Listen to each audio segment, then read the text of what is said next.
Formal nang itinurn over ng Armed Forces of the Philippines sa Philippine National Police ang mga isinuling armas ng MILF na galing sa Special Action Force.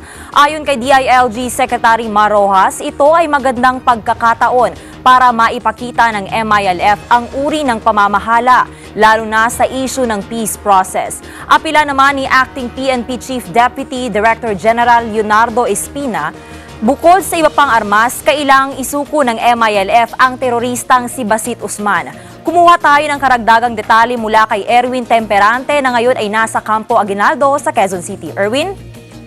Tia, tama ka nga dyan doon sa bahagi ng mga pananalita o mensahin nga ni DILG Secretary Mar Rojas, ang kanilang demand base na rin doon sa marching order nga ni Pangulong Aquino ay maibalik lahat noong mga kagamitan, noong mga nasawing SAP troopers dito sa Mama Sapano, Maguindanao, kasama na nga yung kinakailangang pagsusuko ni Basit Usman para naman maipakita ng rebelling grupong MILF na sila ay sincero doon sa kanilang inihahain na usapang pangkapayapaan, kaugnay na rin dito sa pagpapasa ng Bangsamoro Basic Law. Pero pinagdiinan ni Secretary Mar Rojas na hindi natatapos dito lamang sa pagsusuko o pagbabalik ng mga armas, bagamat ito ay sabi niya isang magandang panimula, isang magandang senyales para naman makita na gusto nga ng MILF na magkaroon ng kapayapaan sa Maguindanao. Isang hakbang man ito upang matukoy na ang objective ay matatamo sa pamamagitan na rin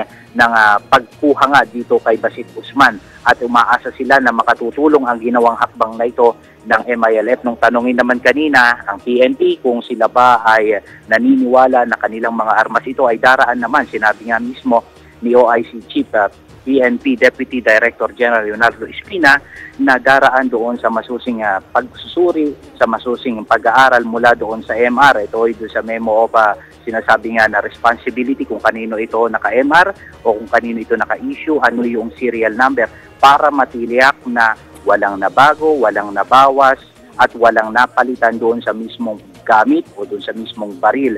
Kasi ito ang tinatanong, Piano, kanina sa atin, kasama na ng ating mga kasama dito sa media, na papaano kung ito ay napalitan na yung laman mismo. Kasi kung makikita mo yung mga baril ay tila mga luma na, may mga sira na rin, at ang ilan pa ay may mga kalawang. Kung ating mababalikan, elite force kung tawagin nga ng PNP itong SAP troopers, kaya nangangahulugan na ang mga gamit nito ay hindi basta-basta. Ito rin ang mga pinahayag ng pamunuan nito. Yan muna mga huling kaganapan mula dito sa Camp Aguinaldo. Tia. Maraming salamat, Erwin Temperante, nag-uulat mula sa Camp Aguinaldo.